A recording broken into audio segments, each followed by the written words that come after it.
Space, the final frontier. These are the voyages of the starship Enterprise.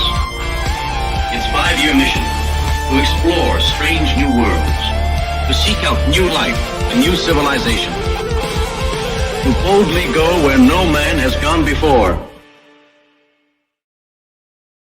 Greetings, salutations, and welcome to Retrek. I'm Captain Jim, and with me, of course, is Admiral Elliot. Hi there. And we're back to talk about the latest episode of Lower Decks, An Embarrassment of Dooplers, as well as one of our... This is a deep dive, to be fair. We only got a very tenuous link to this episode, but we're running with it, and we're going to cover Yesteryear from the animated series. Yeah. And for anyone who's not sure why, we'll tell you during the... Well, like we've just been talking, haven't we? Like, Lower Decks has so many Easter eggs that we pretty much, whenever Lower Decks is on, we're going to be linking in somehow to another show that we wouldn't cover elsewhere, probably. And this is a fun one to look at. For a long time, when the animated series wasn't considered canon, people still said, "Oh, but Yesteryear still counts because that one's got a lot of good stuff in it." So yeah, it's probably the most respected animated series episode. like we've said this, haven't we, with the animated series? It's had a very sort of funny past. It hasn't been canon. It is canon, and I think that you've got to say that it's been on TV. We've always said this: if it's on TV, it's canon. Yep. As long as it's in books, it might alter when it goes to TV. Yep. And if it's been on TV or the movies, it's canon. It's just one of them. There's some things that don't quite fit, but you know what? You just got to live with it. It's fine. Let's face it, it's early 70s. And it was originally, when animated series was released, it wasn't called Star Trek the Animated Series, it was just Star Trek. This was season 4 of the original series. But for a number of reasons, it was done in animated form.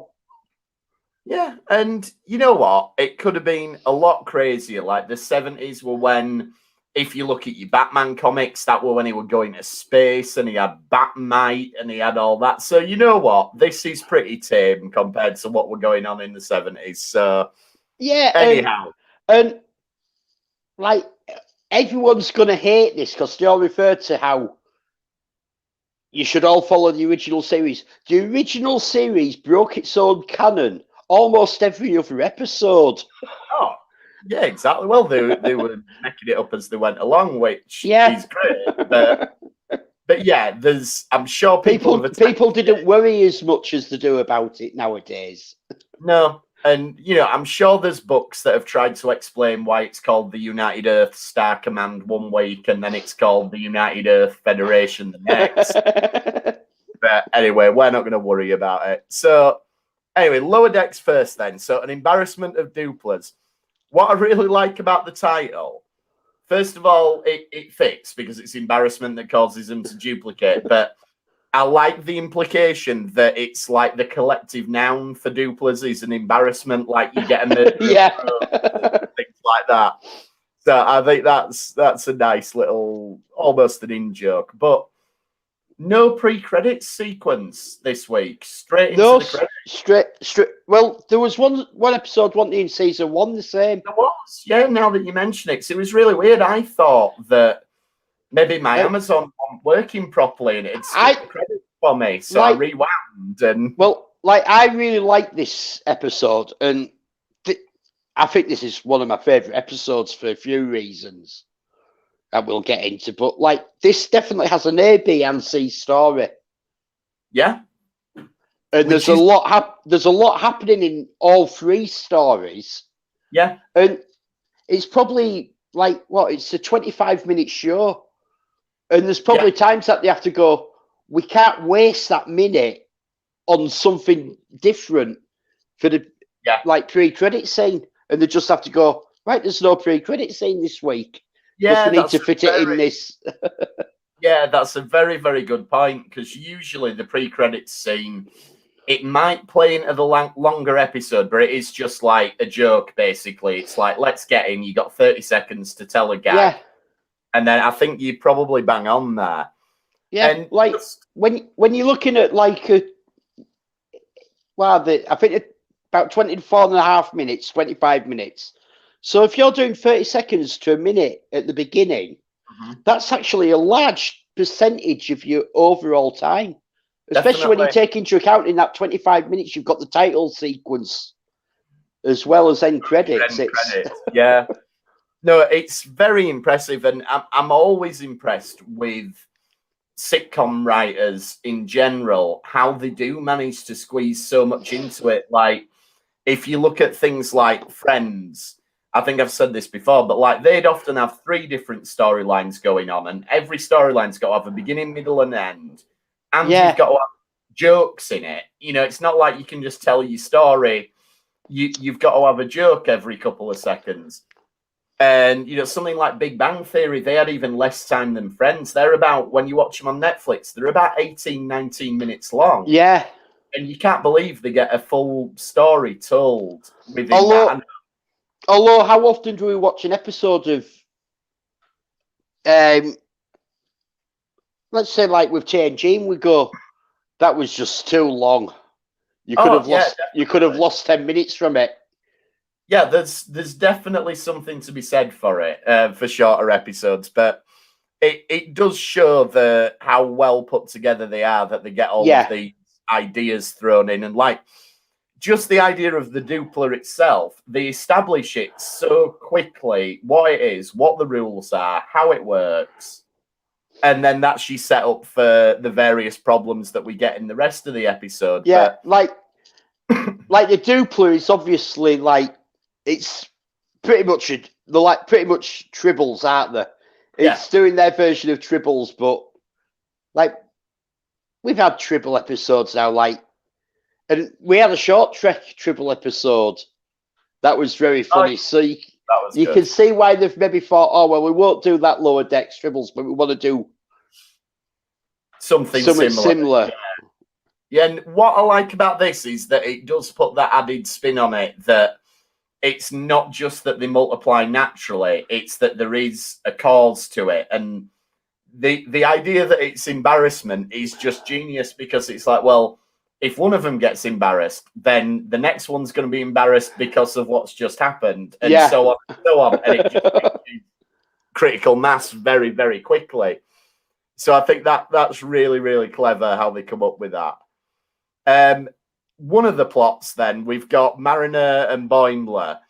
And this is great that she's like, well, you want to get into the party? Pretend to be William Boimler, then. Yeah, he's got an invite, and it's not about. And of course, this is, in a way, a bit of a callback to Defiant, where Tom Riker pretended to be Will Riker. He basically did this exact same thing, but because we're now looking at it through a lower decks lens, we're not doing it to try and start a war with the Cardassians. We're doing it to try and get into a party. Go to a party. Yeah, which, you know, if you're gonna abuse your transport duplication, I think that's the way to do it. And then the other plot, then, and I think this is the one that it really appeals to you, is the Rutherford building the model. Yeah, to anybody who's a model maker, there's a whole community that pretty much all they do is Star Trek models, and I'm part of this community. I do other things, bits and pieces, but predominantly do Star Trek models. And but it's this way, he's building the model, and then where he goes down and you see like he's got interiors, and we're getting models now, and you can buy aftermarket parts, especially with 3D printing, to do interiors. Like I've got a Voyager that's hitting my bench soon, and I'm going to be buying all the interiors for it. Yeah, I really love that detail. Like, you can see him if you look through the window. Yeah, you can see Mariner bossing Boimler about. Yeah, I thought that was really, really good. It's like where he has the phaser working, and all that, and we do this lighting stuff and all that, and it's how real can we actually make them seem, these models? Yeah, I mean, obviously, we get into it a bit more later on with the warp core and everything, but yeah, it's brilliant, some of the stuff that they reference and the way they pull it off and everything. Once the Doopler starts duplicating, then, like, you know, we end up, like we said, it's this critical mass thing. There is, oh my God, I'm so embarrassed. Oh no, I can't believe. And it starts to get out. No one's, Captain Freeman goes, no one say anything. You're giving us the silent treatment. Yeah. And this seems to be a thing that we're doing quite a bit this season with Freeman, that she's really eager to impress, like, the higher ups, but she just puts her foot in it at the wrong moment. Yeah. She always seems on the cusp of making it into the good books and maybe getting a different ship, and then... I don't even think she wants a different ship. I think she just wants the Cerritos to be given different duties. Yeah, that's a fair point. Yeah, she hasn't got a problem with the crew or anything. Yeah, because she's always saying that we'll be doing this. We won't be doing these missions. We'll be doing other things. And it's almost like she doesn't want to be moved off the Cerritos. And you hear this from, we've heard this with Star Trek, Starfleet personnel, right through all the series, that they have this fondness for the ships and they stay on the ships for a long time. And it's more sort of moving your ship up the ladder as opposed to just moving yourself up the ladder. But she makes the thing, doesn't she? She says, like, we're the only California class. I'm the only California class captain who's been invited. Yeah. So she's obviously thinking, oh, we're just about to cross over now and get that bit more respect and get the better missions. And she always seems to just flub it at the last moment. You know, in this case, it's the Dooplers behind her while she's going on about it. Yeah, you can't come until you've got your Doopler problem sorted. Yeah. There's a good little joke with Boimler and Mariner where they're talking about the scants from TNG season 1. And it's they talk about it almost like, you know, as if we were talking about flares or something. You know, it's something that was fashionable a few years ago, but it's gone out now. And yeah, I mean, you know, we've talked about how Gene Roddenberry was ahead of his time in a lot of ways, and he pushed for stuff that the network wasn't ready for and that society wasn't ready for. And the idea of there's going to be one unisex uniform, but it's going to lean more into the feminine side, or what we would now associate with the feminine style of dress. I don't think it's so much the scant. It's like it was the dress uniform, and the dress uniforms were scants. The dress uniforms were, but you still wore pants under them, whereas the scant, you didn't. And, you know, I think the network was obviously okay with it, because they let it go, but I'm not sure the actors were that keen on it. You never saw any of the main cast in a scant, apart from Troy. I'll rephrase, you never saw any of the male main cast. Main cast, yeah. So, yeah, it's dropped out of fashion anyway. And we finally get something that we've been talking about since Picard episode 4. Is Quark's a franchise? And we find out, yes, it is in this one. Yeah. It's not just that Quark's moved. We get confirmation from Mariner. They've got a Quark's here. She says it as a, you know, in the similar way you might say, oh, they've got a Starbucks or something. Oh, so yeah. A Starbucks has opened here. When I was basically, this was just an empty lot. Yeah, exactly. So we get that confirmation now. And, you know, we saw it in Picard, but this is only a few years after DS9. So Quark really has ramped up. Well, he said he was going to at the end of DS9, didn't he? Well, that's certainly one kidding, and we're seeing it here. But did you notice as well, though, when they're driving round in the buggy and they crash out of a casino, it's called the Lucky Ferengi.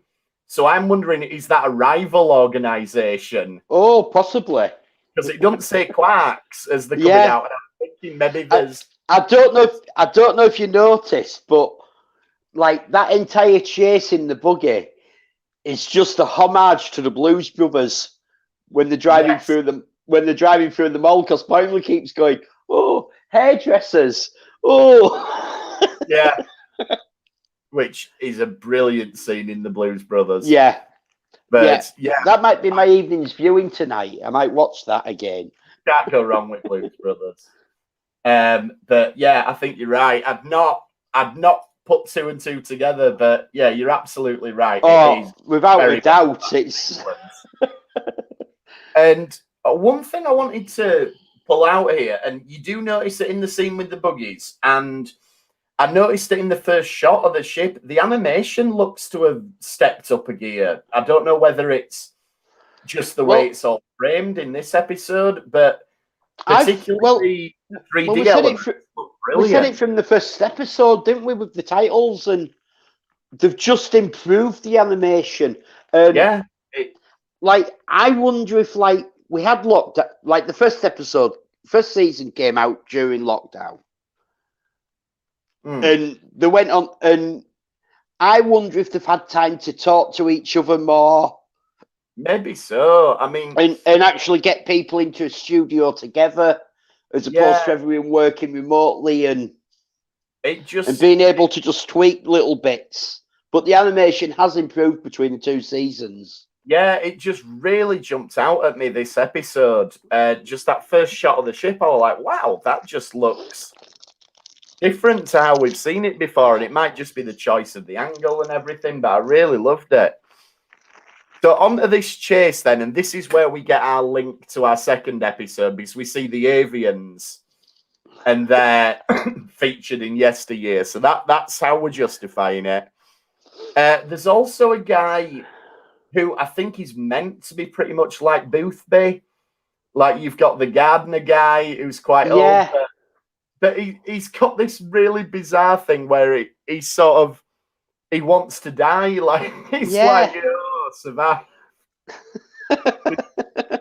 He's maybe just fed up of having to garden constantly. Maybe so, yeah. The avians are making too much mess for him. But yeah, it's really off the wall kind of beat in the episode, but it just really tickled me. It just really appeals to my sense of humor. This episode is just full of Easter eggs.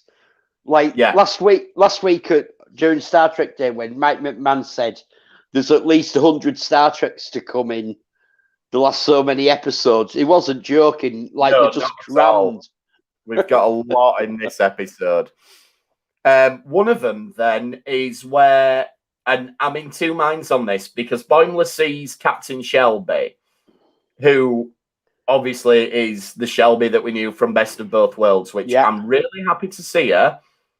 But he says, and her number one. And it's not, or it doesn't look like the same number one from the New Frontier books. And I was like, I've got this thing that I want them to make the New Frontier books canon. And I was like, there was your chance. It should have been Kat Mueller. And, but instead they went for this big bug-eyed alien thing. Not an official bug-eyed alien. We'll get to that. This is actually, with all the eyes on, is actually how Saru was meant to look. Oh, was it? So is that like a design sketch? This was this was early plans for Saru, and it was decided that, with all the eyes, it'd just be too complicated to make it look good and realistic. Yeah, I can see that. For the budget on TV, but they've still got huge budgets for these shows compared to what Next Gen and DS9 had, but they're not at movie level budgets for the CGI. That'd be difficult for a Marvel movie or a Star Wars movie to pull that off realistically. But that's really nice that the work that somebody did on that concept design is being now being paid off. Yeah, really like them doing that. So maybe one day I'll get my New Frontier, but not today, sadly. There is one, the other captain that's mentioned, and his number one is this little guy sat on his shoulder. Yes. What is that a reference to? I have no idea. I was trying to think, and if anyone knows, let us know what that. Yeah, I can't think of guy. anything in Star Trek, certainly. It could even be a private joke by the writers, artists. Yeah. I really don't know. But yeah, if anyone does have an answer to that, let us know. So Tendi and Rutherford, then, they're all barged in by the Dooplers, and this is where they eject the warp core. And what I love about it is that they still have to turn the keys at the same time. And they've got the little tweezers holding the keys to eject to get them in place. And like the amount of times when I've been working with small parts and you're there, you've got your goggles on, your magnifiers, and you've got your tweezers, and it seems like you're going like that, like your hands so still, but because you're magnified and working in on such small detail.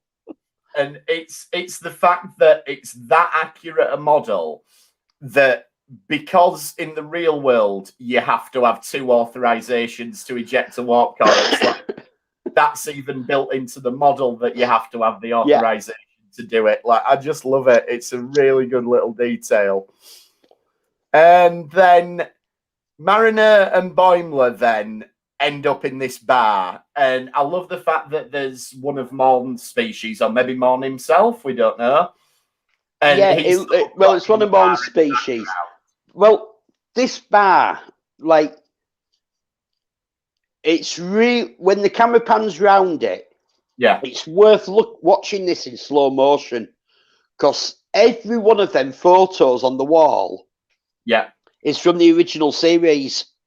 Yeah, it's the monster or the alien of the week. And then on the bar they've got like a model of the Phoenix, and the load of, see, this is the sort of place you'd want to hang out, or I would if I lived in that world. You know, I mean, I suppose what's the equivalent? Like, how long? So it's about 100 years ago. So that'd be like us going into a bar. And it being like it's a bit like going to what's the bar down the side alley, old one in Leeds? Whitelocks. Yeah, going to Whitelocks because of the old bar and the original. Yeah. For anyone not from Leeds, Whitelocks is the oldest bar in Leeds, and it's been made to look still sort of how it did. Well, the bar itself is registered, so all you can do is repair it. You can't alter it, and it's all this ceramic tile and copper top to it, and the place looks amazing. And if you want to use the loo, they've had to put one in upstairs because there wasn't one when the bar was originally. You've got to go up steps that were made in the 1800s that are the steepest things It's not a good idea when you've had a few beers. It's borderline walking up a ladder to go to the toilet. And walking back down them, especially if you've had a few pints at the bar, is not always the best idea. But anyway, so it is like going into an oldie worldy bar for them. But as a Star Trek fan, you'd love going into this bar. And they're getting this argument over who's number one. And Boimler had got into the party, hadn't he? Yes. Mariner went there alone. She was drinking shots on her own. Yeah. But at least he comes out and he admits it's no fun without her. Yeah, which is nice. Like, I don't know about you, but I got this vibe from this episode of these two almost becoming an item. Maybe, yeah. I mean, I think not just going beyond being friends, that they could almost become an item. Yeah, I mean, there's been almost like a flirtation with that earlier, hasn't there? And they've had bits where people have said, "Oh, isn't that your boyfriend?" or whatever. So you never know. Boimler, though, is kidding himself if he honestly thinks that he's in charge and Mariner. Let's be honest. I think anybody who's looking at the two of you knows who's in charge, but let him have his moment. And then we're almost kind of picking up something we did earlier in the season when you had the giant head ransom, and it was like, oh, the way we defeat it is by being nice to it.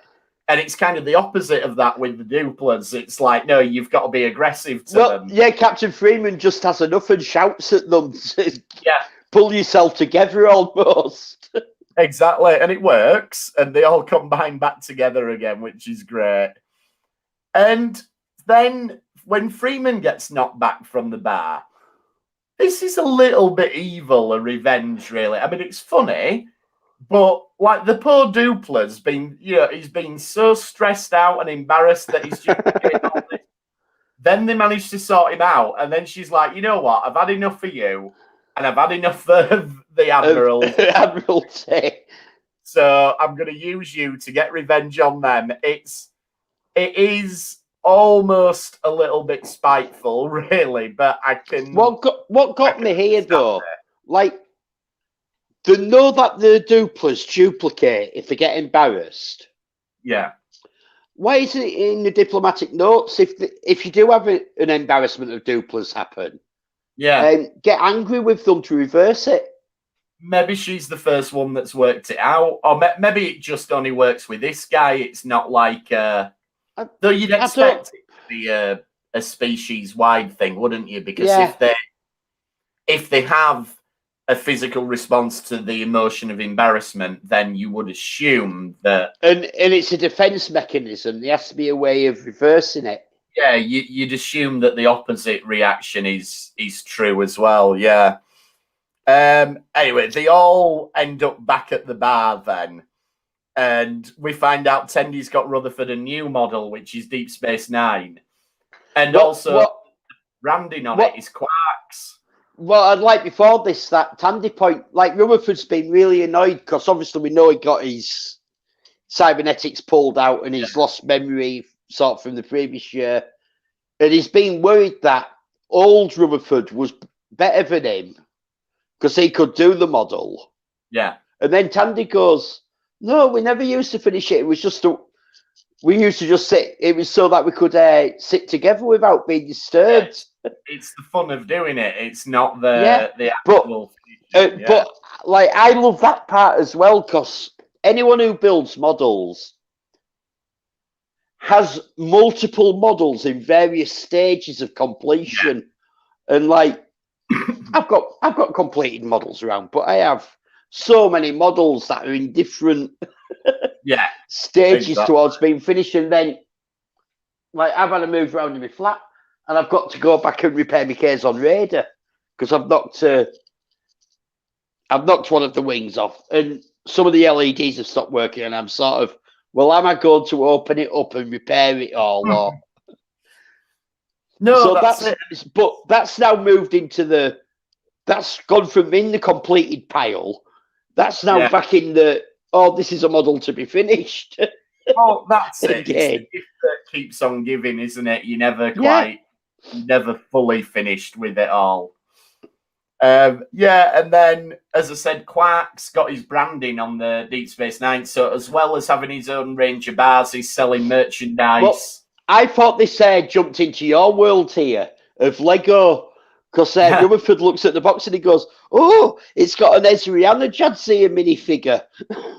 Yeah, almost. I mean, the thing though, Lego probably wouldn't give you both of them in one set. You'd probably have to buy the Runabout set to get Ezri or something, so that you've got to buy more than one to get the full collection. Or it'd just be, you'd get two different heads, so that you've got to buy a different... They wouldn't let you get away with having the full crew.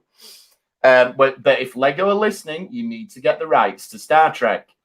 We need official, proper Star Trek Lego models. What was it? It was on one of my model channels, and somebody has just done the Klingon Bird of Prey in Lego. Oh yeah, people do their own models of them, and they're brilliant. And I saw it. I saw the picture, and I thought it was the AMT kit they've done such a good job. Oh, you can of actually making it look. Yeah. There have been other ones as well. Creo held the rights for the Kelvin film, so I had a Kelvin knockoff Lego Enterprise, and Mega Bloks have done it, but they're not as good as proper Lego. So if you're listening, Lego, we want to get you to get on that. And then obviously the payoff to the whole episode is that Boimler does admit that he's the number one, not Mariner. Which, he says it, doesn't he? As Captain Freeman goes past them behind, and she goes, "No, I heard it. That stands." Exactly, and she's right. Maybe one day, Boimler, but I don't think anyone, despite her rank, I don't think Mariner will consider herself anybody's number one, at least not at this stage. No, not a chance. Another really strong episode, much better than last week's. Really good fun episode, really fun, yeah. So let's move on to Yesteryear then. So as we said, the most widely praised, I think, animated episode. And part of the reason why, straight away, your first credit, written by DC Fontana. Yeah. So that's serious. That's serious Star Trek writing pedigree. Exactly, but not just Star Trek, just general science fiction writing pedigrees. That's the thing a lot of people forget is back in like the 50s, 60s, the writers that they got for sci-fi shows were also sci-fi writers in their own respect. Well, DC Fontana, she started as being Gene Roddenberry's secretary when the show was first being made, and he allowed her to sort of submit scripts, and like for a lot of years, it going to the studio, they didn't know that it was coming from his secretary. Yeah, well, that's the thing. Is the DC use. It was a very male orientated world, but DC Fontana, she's amazing. Absolutely. And this is a good episode. I do have a major issue with it, which we'll get to in good time. But does it involve Cyborg or Michael? No, it doesn't actually. We'll talk about them as well. But yeah, the Guardian of Forever then. So they're going back to the Guardian of Forever, which, one of the most iconic things from the original series. Why not? Let's bring it back. The avians are the historians who are studying things. Yes. And then Kirk's been on a trip to Orion for some reason, just to have a look at the past. And he comes out of the Guardian and he says, I don't think I've changed anything. Everything's fine. But everybody's really surprised to see Mr. Spock. And this is the setup of the episode. So, again, we're seeing that thing of, because we're dealing in 25-minute episodes now, you've got to get your setup done really, really quickly. So, we don't bother, how did they get there? Why are they at the Guardian? What's going on? We're just straight to the action. It's said very quickly, historians are studying, using the Guardian of Forever to study the past. Which makes perfect sense as well. It's like if you had that resource, of course you would use that. But this also flicks into like the latest episode of in latest season of Discovery, where the Guardian of Forever has been misused. So the Federation, so we're seeing at this point, the Federation is starting to use it for historical reasons. And at what point did things change? Yeah, when the Time War kicked off, it was, this is a weapon now. This isn't just, And we get an Andorian as the first officer, which is pretty cool. I think maybe, obviously, because, we're on the side of Kirk and Spock here. We're like, Mr. Spock's our first officer, not this guy. But presumably, in this altered timeline, this must still be a good guy. Kirk won't have him as his first officer, but he's played. Like he said, he's been your first officer for 5 years. Yeah, Bones says to him, doesn't he? And I just think the way he's drawn and the way he's played is a little bit arch, maybe, as if he's a little bit boo-hiss, which I don't think he needs to be. No, he didn't need to be, because he does nothing wrong. No, he doesn't. And he even goes out of his way trying to find out information about Spock's past. Yeah, exactly. And this is getting on to my major issue with the episode. So bear in mind that we agree that this guy didn't do anything wrong. They work out then that the past must have been altered, but they can't work out how or why. And there's a lot, like you said, there's a lot of interesting stuff with this where they delve into it and they go. Well, they the whole thing is a paradox. Yes, but to me, it doesn't work because what the way they set it up, then we'll get into it. So basically, they're saying that in the original timeline, Kirk and Spock witnessed Spock's past through the Guardian of Forever. And when they realized that Spock was going to die, Spock went back to save himself. Yeah. So the reason that doesn't happen is because this time when they observe it, they're not there because they're back on Orion. Yeah. So that means that Spock, if there's an original timeline, that means in the original timeline, Spock is supposed to die. And it's only because they've gone back in time and prevented it that Spock. It's why the whole thing is a paradox. But is it? It's it's the what is it? What do we call it? Is it the grandfather paradox? The grandfather paradox. Yeah, and I think this is the grandfather paradox, that you only exist because you went back and did something for you to exist. Yeah, but that wouldn't be logical. This opens an interesting thing, and I think this is your problem with the episode.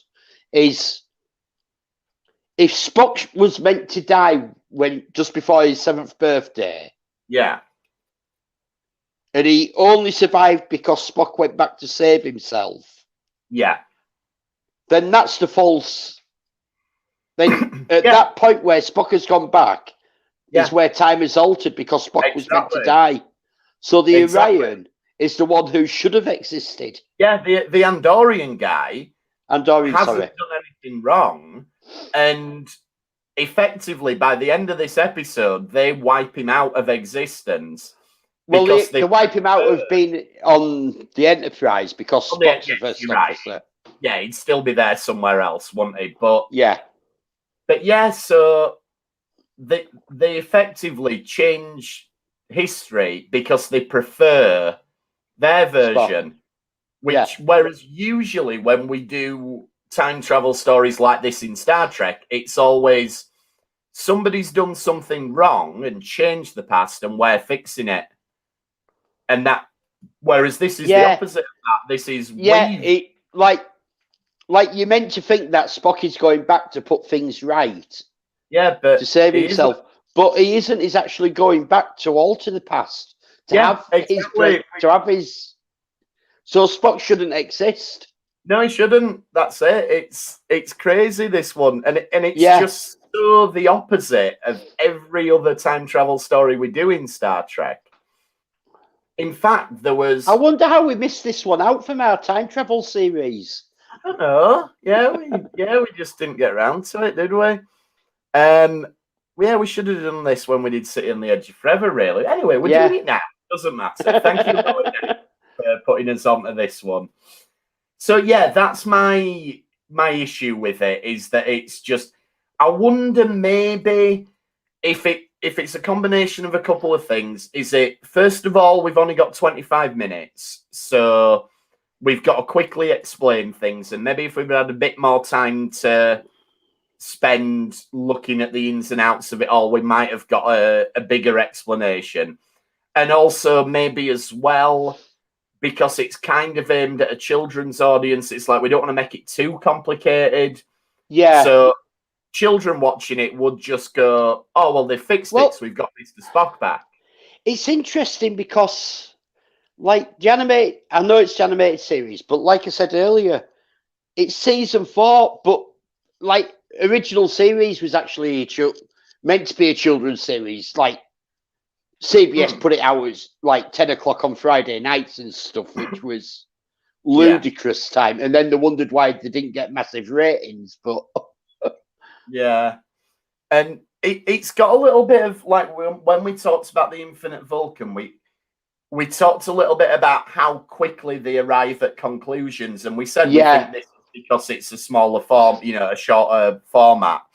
And you get a bit of that again here, like when Spock says, "Oh, my cousin saved me," and straight away Kirk just goes, "Did your cousin look like you? Maybe it was you from the future." And again, they just get there so quickly because they've got all the plot.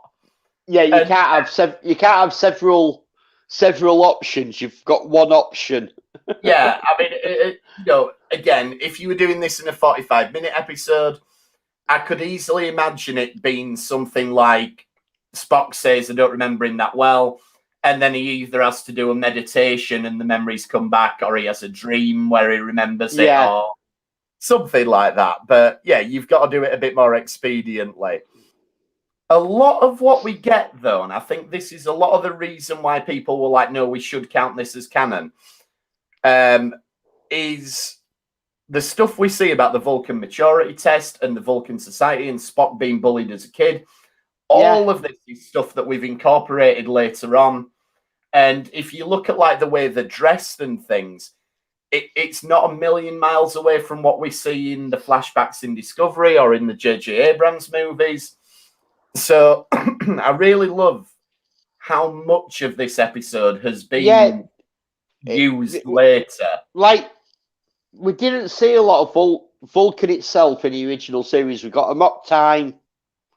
I think that's the only time we actually went to Vulcan. In terms of actually going to the planet, yeah. Yeah, but they've kept with that it's a sandy place, it's deserts, it's rugged. I mean, to be honest, with how important Vulcan is, we've seen very little of it, really. I want to address here straight away, because one of the big things is that Michael is never mentioned earlier. And this was brought up when Discovery came out. Where was she in Yesteryear? And where's Cyborg in Yesteryear? Right. Cyborg is obviously from Sarek's first marriage. Yeah. And like this actually doesn't take place at this what is it? Ceremony. What's the ceremony called? Oh, I forget the name, but yeah, it's the maturity test. Maturity one, which is on his 7th birthday. This is actually 20 days earlier. True, So I believe that at the actual ceremony, Cyborg would have turned up. Yeah. I mean, Cyborg were a bit of a rebel, probably down the pub. But Sarek hasn't got custody. Cyborg's with his mum, because that's how a lot of custodies go with divorces. Yeah, we know the this. Priestess, yeah. So I'm fine with that. That Cyborg wasn't there because this is actually 3 weeks before the ceremony. Yeah. Michael's not there because it's before she got there. This is just before Spock's 7th birthday. When we first see Michael arrive, Spock is already following the Vulcan logic ways. You're right, yeah. So he's Spock doesn't make that choice until this episode. Yeah, so, I'm happy with that. That is both of them explained, no problem. Yeah, I'm totally happy with that. I always imagine like Cyborg's probably off at uni and getting some funny ideas about Shakari and stuff like that. I think Cyborg will be there for his maturity ceremony. I think all his family will be there. I think it's a bit odd that they don't know who cousin Psylocke is. Yeah, yes. And Spock does manage to blag him like, "Oh, well, maybe the resemblance is because I'm your third cousin twice removed on the left-hand side." Or whatever. Fair enough. And there is some like twists to it. Like Spock thinks, "Oh, I must have altered the timeline because the test isn't taking place at the right time." And it's like, "No, you haven't remembered it properly, Spock. It was actually before that." Yeah. And he's a bit harsh to his, what's it called, a Salat, the big cat, dog, bear thing. And he says to it, he says, like, you're too old and fat, stay at home. You're too old to come with me. Yeah, it's like, oh. But then you find out that it'd been Sarek's pet. Yeah, oh, it probably is too old. And that he'd sort of passed down to him. So yeah, this has been a family pet. So yeah, it probably is too old. And and kids' Saturday morning TV show, but we still kill off a beloved family pet. It doesn't really pull any punches there. Oh, you could do these things in the 70s as a year with kids. That's true, actually. Yeah, you're right. Was it better or not is open for debate, but I don't think it was a problem. I don't think it is, and I think if it's done well like this, because it shows, and this is where it's done well. Yeah, because Spock's learning a lesson about mortality, but also about having to take on the maturity to make decisions. And they get the healer, but he has to choose to be merciful effectively because it's in pain and everything. So yeah, it's a good little story arc that they take young Spock on, again with such a short run time, but you've got a short run time, but you've got a time travel putting something right. Or well, I'm going to put that in inverted commas, putting something right. We're going to make the timeline how we want it. Yeah. Exactly. We'll adjust the timeline selfishly to suit our needs, but never mind. Yeah. But then you've got a morality story in there, and let's be honest here, this is something that kids have to deal with the pets, the right time for them to be put down and stuff. So this is actually a really good lesson of how to do it. Yeah, it is, but it's not done in a preachy sort of way. It's not like your He-Man cartoon where He-Man comes on at the end and goes, "Oh, and remember, kids, don't do drugs or whatever." You're not hit over the head with it in this. It's it's done through the story, but it's a good learning curve. I have no problem with this teaching kids that. Yeah, no, not at all. And with a lot of kids of that age where this would be aimed at the time, your pets would be the first thing that you probably lost that died. Yeah, I mean, in a lot of circumstances, well, ideally, it sounds harsh, but ideally, you would want your child's first experience of death to be a pet dying rather than a loved one dying. So, yeah, absolutely. There's a lot of good stuff as well, like with Spock talking to young Spock about logic and things like that. And a lot of that is things that other Star Trek in the future has come back to and has dealt with, like we've said in the J.J. Abrams films, in the flashbacks in Discovery. Even in the movies, Spock goes on this journey of learning more about logic and what it means and how to reconcile that with his human half and everything. So there's a lot of things going on in this episode that were springboards, really, for what Star Trek went on to do. And it helped develop a lot of the Vulcan lore of. Absolutely. So yeah, it's a very impressive episode.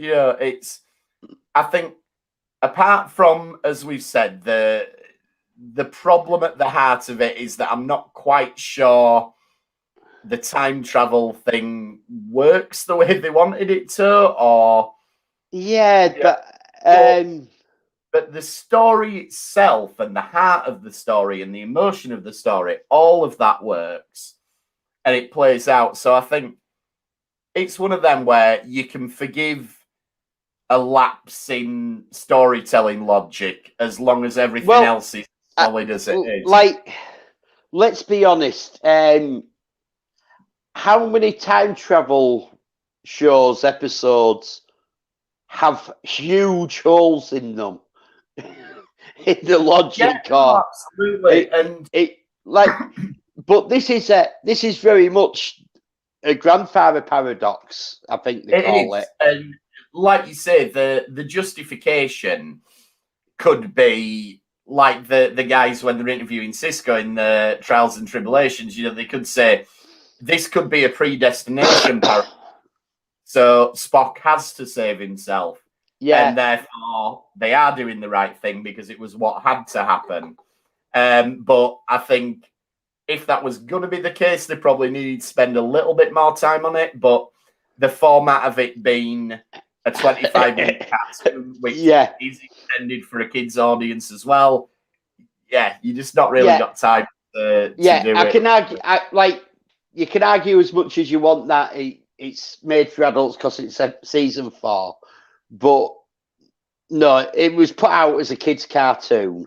Yeah, exactly. And I think to even broach the idea of grandfather paradoxes and things like that in a kid on one hand, it sounds ambitious, but this is what made stuff like this great. And I think what a lot of kids' media misses out on these days is children's imagination is a lot stronger than people probably give it credit for. Like kids are like sponges. They can take this in.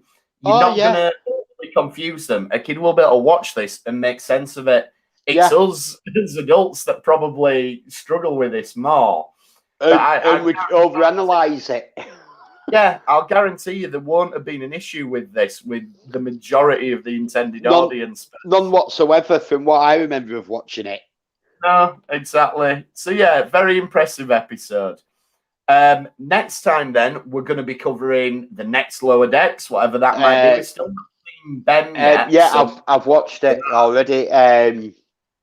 All right, well. The Spy Humongous. Spy Humongous. Right, I'll be catching that later. I won't ruin it for anyone, so I won't say what the other episode is that we're going to be covering next week. But I've already made my decision what I think we should cover. Right. Well, I'll look forward to that. And then, we'll be back to talk about that. If you want to get in touch with us in the meantime, you can hit us up on Twitter at RetrekPod. You can email us retrekpod@gmail.com or come and join us on the Facebook group. Two other things before we go. Just a reminder on the 25th and the 26th of September, which I'm not sure when. I know when this is going out live now. It's 2 weeks away, or a week on Saturday, Sunday. Yeah. We're appearing on Squeefest, raising money for Phoenix dog rehoming. Yep. So links in the description. Check us out then. Also, if anyone's not subscribed to my Retrek Models Studios channel, please subscribe. I need 23 subscribers to be able to have my own URL. There we go. That's all we need. And there's the making of the Enterprise birthday cake on there, so that's worth checking out, even if you're not interested in the normal model. But when you're making it out of cake, that's got to be worth a couple of clicks. So go check that out. Thanks for trekking with us this time, and we'll see you next time on the Retrek. Thank you. Bye-bye.